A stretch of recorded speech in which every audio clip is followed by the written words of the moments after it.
Bom dia! Estou aqui então para o nosso devocional de hoje e hoje nós vamos ler Jeremias 29, versículo 11. Diz assim: Só eu conheço os planos que tenho para vocês, prosperidade e não desgraça, e um futuro cheio de esperança.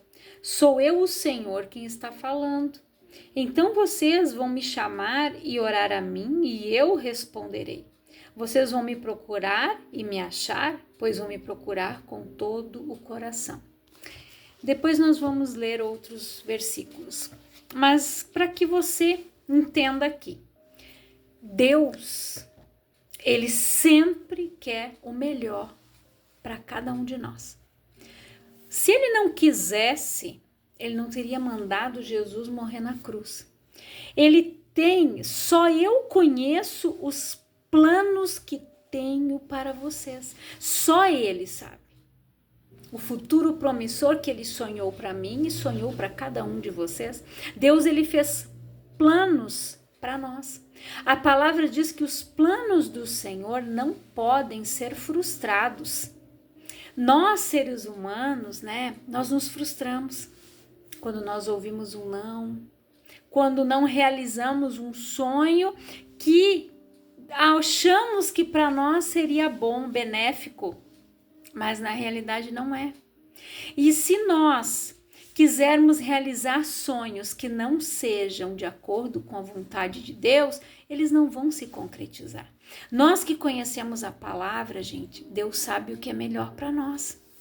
Porque tem coisas que nós não recebemos porque pedimos mal. Pedimos para gastar nos nossos próprios deleites, nas nossas próprias vontades. Nós cristãos precisamos entender que tudo o que nós fizermos deve ser voltado para o reino de Deus. Se Deus me deu um dom, um talento, eu vou usar em benefício do reino em primeiro lugar, para depois eu agregar nas demais coisas. Deus, Ele nos dá capacitação. Ele não escolhe os capacitados, mas Ele capacita os seus escolhidos. Cada pessoa que Deus chama, Ele capacita. Ninguém nasce sabendo nada. Um bebê não vem com um manual de instrução, não vem. Nós precisamos buscar capacitação para poder cuidar de uma criança, para que ela venha se desenvolver, para que ela venha, dar os primeiros para gatinhar. Tudo são fases, gente. O bebê vai indo, vai para o leite, depois ele vai para as frutinhas, ele vai para as sopinhas, para as papinhas e assim vai indo. São processos. Até que ele começa a querer gatinhar, depois ele vai caminhar, assim vão. E assim é a nossa vida espiritual com Deus. Nós começamos como bebês espirituais na fé, tomando leite. Mas vai chegar um momento da nossa vida em que nós vamos precisar ingerir o alimento sólido, gente. Nós não vamos mais ser alimentados com leite, mas sim com alimento sólido. A criança, quando ela chega num momento da fase da vida dela, o médico, o pediatra, ele começa a reduzir o quê? O leite. Porque o leite, gente, se você for olhar todos os mamíferos, todos eles mamam até um determinado ponto, depois vem o desmame. Vamos usar um exemplo ali dos cachorrinhos. Eles vão mamar até tantos meses, depois os donos separam eles ali da mãe, eles começam a comer raçãozinha, alguns vão para adoção, outros eles vendem, alguns eles ficam e assim vão, gente. E assim somos nós. Chega um determinado momento em que nós não vamos ficar no leite mais. Nós precisamos começar a ingerir os alimentos sólidos. E a criança, quando ela começa com os alimentos sólidos, a fruta, a papinha, a comida, o leite vai sendo reduzido. Porque já não é mais tão necessário. Porque ela já está tirando vitaminas, ela já está tirando de outros alimentos coisas que ela precisa. para se nutrir, para se desenvolver, que não é só no leite que vai ter. Então nós precisamos entender isso, de que chegam pontos determinados da nossa vida que nós precisamos caminhar com as nossas próprias pernas e seguir os planos de Deus. Olha o que diz aqui: só eu conheço os planos que tenho para vocês, prosperidade e não desgraça, gente, e um futuro cheio de esperança. Sou eu, o Senhor, quem está falando. Então vocês vão me achar e orar a mim, e eu responderei. Vocês vão me procurar e me achar, pois vão me procurar com todo o coração. Nós precisamos, gente, orar. Nós precisamos se achegar a Deus. Ele é Deus. Nós precisamos dele. Nós precisamos do Pai. Nós devemos ser dependentes dele completamente. E buscar ele, vocês vão me procurar e me achar, pois vão me procurar com todo o coração, gente. Não é pela metade. Ninguém encontra Deus se não for por completo. Se a pessoa não se entregar completamente, ela não acha Deus. Ela não acha Jesus. Só no momento em que ela for até ele com todo o coração. Sabe aquele que a gente diz, aonde fala rasgar o coração e não as vestes? É rasgar o coração. É ir na presença dele, é se humilhar, é rasgar, é colocar tudo para fora e dizer: Senhor, tô desse jeito, Pai. Me muda, me transforma, não quero mais ser assim. Aí, quando você fizer isso, você vai viver a boa, perfeita e agradável vontade de Deus. Quando você tiver o fruto do Espírito predominante na tua vida por completo, você vai viver o excepcional de Deus.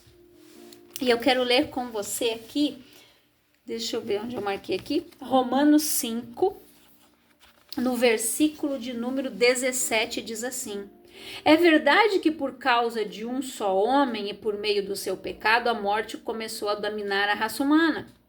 Mas o resultado do que foi feito por um só homem, Jesus Cristo, é muito maior. E todos aqueles que Deus aceita e que recebem como presente a sua imensa graça reinarão na nova vida por meio de Cristo. Agora nós vamos ler aqui Romanos 6. A nova vida em Cristo. Portanto, o que vamos dizer? Será que devemos continuar vivendo no pecado para que a graça de Deus aumente ainda mais? É claro que não. Nós já morremos para o pecado, então como podemos continuar vivendo nele? Com certeza vocês sabem que quando fomos batizados para ficarmos unidos com Cristo Jesus, fomos batizados para ficarmos unidos também com a sua morte. Assim, quando fomos batizados, fomos sepultados com ele, por termos morrido junto com ele. E isso para que, assim como Cristo foi ressuscitado pelo poder glorioso do Pai, assim também nós vivamos uma vida nova. Pois se fomos unidos com ele por uma morte igual a dele, assim também seremos unidos com ele por uma ressurreição igual a dele. Pois sabemos que a nossa velha natureza pecadora já foi morta com Cristo na cruz, a fim de que o nosso eu pecador fosse morto, e assim não sejamos mais escravos do pecado. Pois quem morre fica livre do pecado. Se já morremos com Cristo, cremos que também vivemos com ele. Sabemos que Cristo foi ressuscitado e nunca mais morrerá, pois a morte não tem mais poder sobre ele. A sua morte foi uma morte para o pecado e valeu de uma vez por todas. E a vida que ele vive agora é uma vida para Deus. Assim também vocês devem se considerar mortos para o pecado, mas por estarem unidos com Cristo Jesus, devem se considerar vivos para Deus. Portanto, não deixem que o pecado domine o corpo mortal de vocês e faça com que vocês obedeçam aos desejos pecaminosos da natureza humana. E também não entreguem nenhuma parte do corpo de vocês ao pecado, para que ele a use a fim de fazer o que é mal. Pelo contrário, como pessoas que foram trazidas da morte para a vida, entreguem-se completamente a Deus, para que ele use vocês a fim de fazerem o que é direito. O pecado não dominará vocês, pois vocês não são mais controlados pela lei, mas pela graça de Deus. Olha o que Paulo escreveu aqui aos romanos, gente, para Roma. Paulo escreveu aqui a nova vida com Cristo. Jesus, o pecado entrou por um homem, Adão, mas por um homem ele saiu, gente. Jesus nos comprou. Jesus pagou um preço alto lá na cruz. O batismo, quem aceitou Jesus é o primeiro passo. Eu aceitei Jesus, eu fiz dele Senhor e Salvador da minha vida. Segundo passo é descer as águas. Quando Paulo fala aqui do batismo, que quando nós somos batizados, quando nós descemos as águas, nós somos, né? Como é que a gente... me fugiu a palavra agora. Né? Nós estamos submergidos na água por completo, né? Depois a gente volta, né? A gente é deitado lá, né? Se é numa piscina, ou se é num rio, depois a gente volta, né? Quando nós fizemos isso, gente, ali nós sepultamos a velha criatura. Quando nós ressurgimos da água, nós somos novas criaturas. Por isso que a palavra diz que eis que tudo se fez novo, as coisas velhas já passaram. Ou seja, aquilo tudo que eu praticava, eu não vou praticar mais. Porque eu fui sepultada com Cristo. Eu morri para o mundo, eu morri para o pecado. Não vivo eu, mas Cristo vive em mim. É assim que funciona. Esse é o verdadeiro significado do batismo. É reconhecer que você aceitou Jesus e que ele é o Senhor e Salvador da tua vida. Você é escravo dele hoje, servo dele, não é mais servo do pecado. E assim nós somos usados para fazer o bem. Quando a palavra diz, ide pelo mundo e pregai o evangelho a toda criatura, o ide, gente, é para mim, é para você. Nós somos os discípulos de Cristo agora. E muitas pessoas não entendem o significado do batismo. Tem pessoas que se batizam por emoção.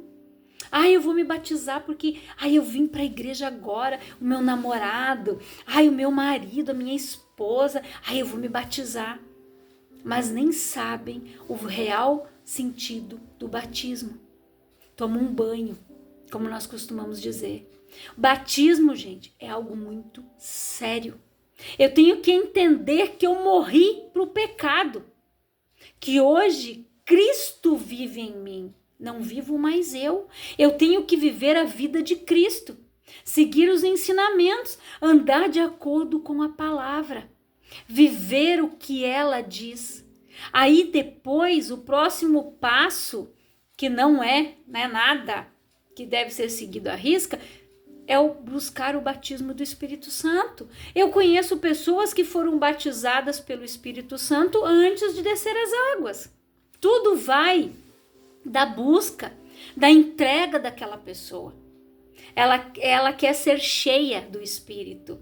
Ela está ali numa entrega, numa busca incessante. Porque quando nós estamos no primeiro amor, por que a palavra diz que nós devemos voltar para o primeiro amor, gente?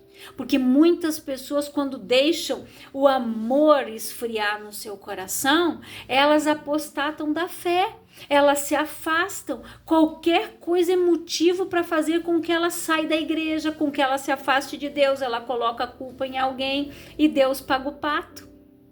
Eu não gostei daquele pastor, aquele diácono não me cumprimentou. Ela deixa a ofensa entrar no coração dela, por quê? Porque ela ainda está cedendo para a natureza humana. A natureza humana, gente, ela é pecaminosa. A natureza humana, ela é dominada por Satanás. Agora, quando nós fizemos Jesus Senhor e Salvador da nossa vida, Quando eu digo hoje vive Cristo e não mais eu, não tem mais lugar para o pecado, não tem mais lugar para o ódio, não tem mais lugar para contenda, para fofoca, para mentira, não tem, porque eu vou começar a abrir mão de todas essas coisas. Quando eu comecei na igreja, logo que eu aceitei Jesus, que eu me converti, eu ouvi a palavra. Quando o pastor anunciou que ia ter batismo, eu me batizei. E dali, vinde como está, gente. Eu fui do jeito que eu estava. E depois foi um processo. Primeiro eu recebi cura.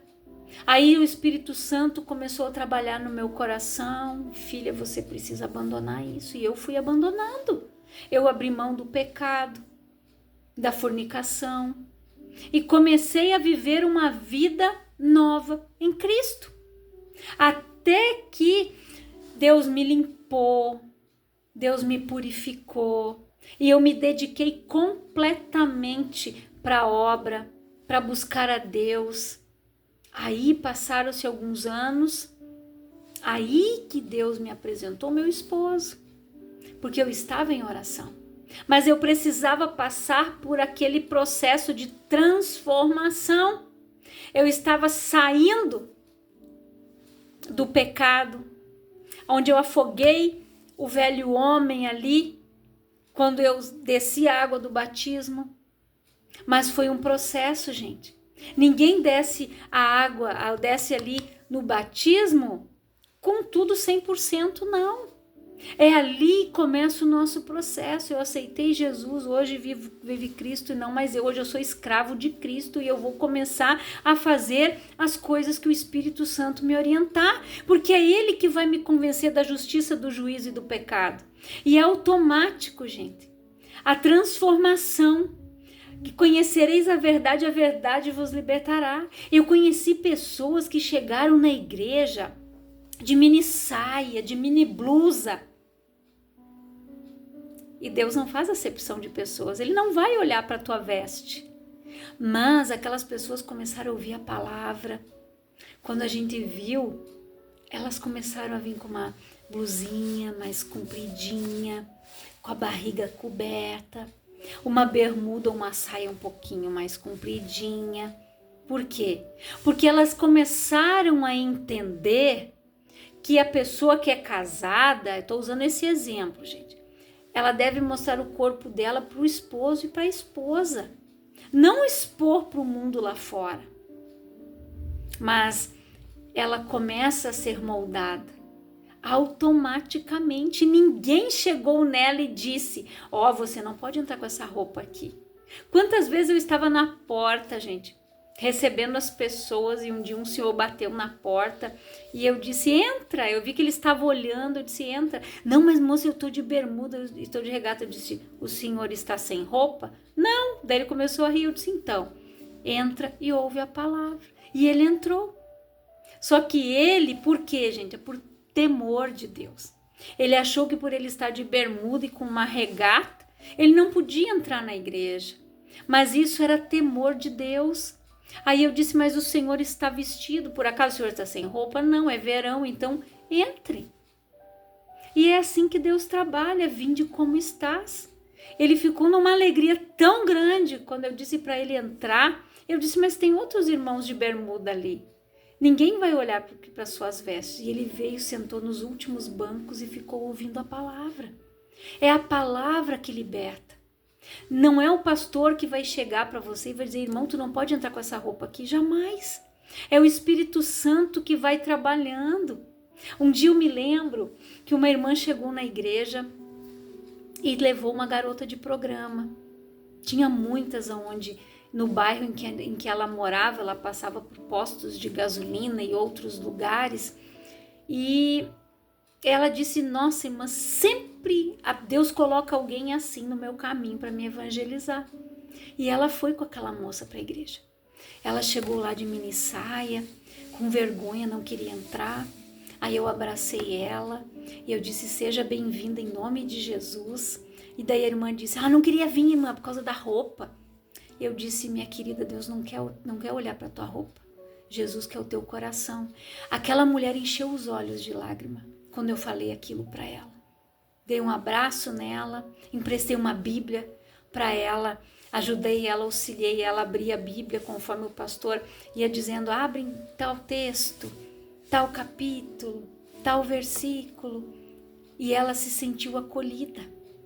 É isso que nós devemos fazer, acolher. E é isso que Deus trabalha em nós, gente. Quando a gente abandona essa natureza pecaminosa e má, Deus ele nos usa para aquilo que é bom. Então aquela mulher, eu me lembro até hoje. Depois eu abracei ela na saída e eu disse, quando você quiser voltar, você vai ser sempre muito bem-vinda e a casa do Senhor estará sempre com as portas abertas para você. Então foi uma semente que foi plantada.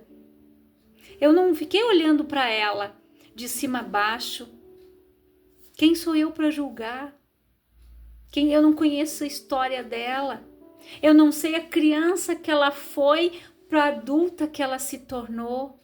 Eu não sei as coisas que aquela mulher viveu, o porquê que ela estava naquela situação.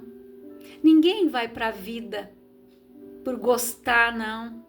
Algo aconteceu, pessoas sofreram traumas, pessoas foram abusadas, foram tocadas para fora de casa. Muitas coisas, gente. Então nós não estamos aqui para julgar ninguém. Jesus não veio para condenar o mundo, ele veio para salvar eu e você. Ele tirou a gente lá daquelas trevas horríveis onde a gente vivia e nos trouxe para o reino do Filho do seu amor. Olha como Deus é bom.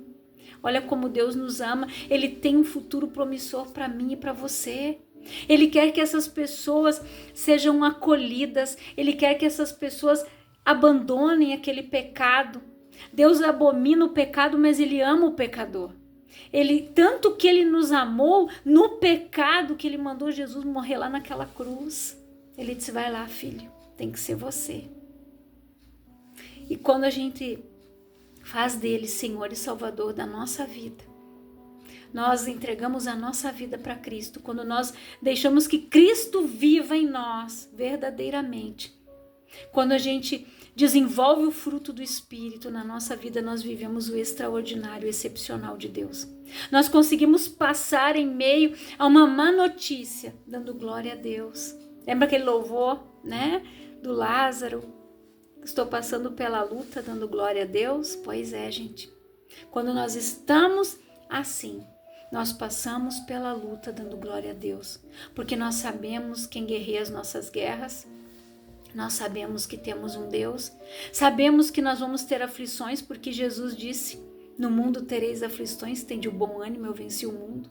Já pensou se Jesus tivesse desanimado no caminho que ele estava seguindo para a cruz, ele dissesse, Pai, chega, não quero mais. O que teria sido de nós? Então agradeça a Deus por você estar vivo, por você ter a tua família.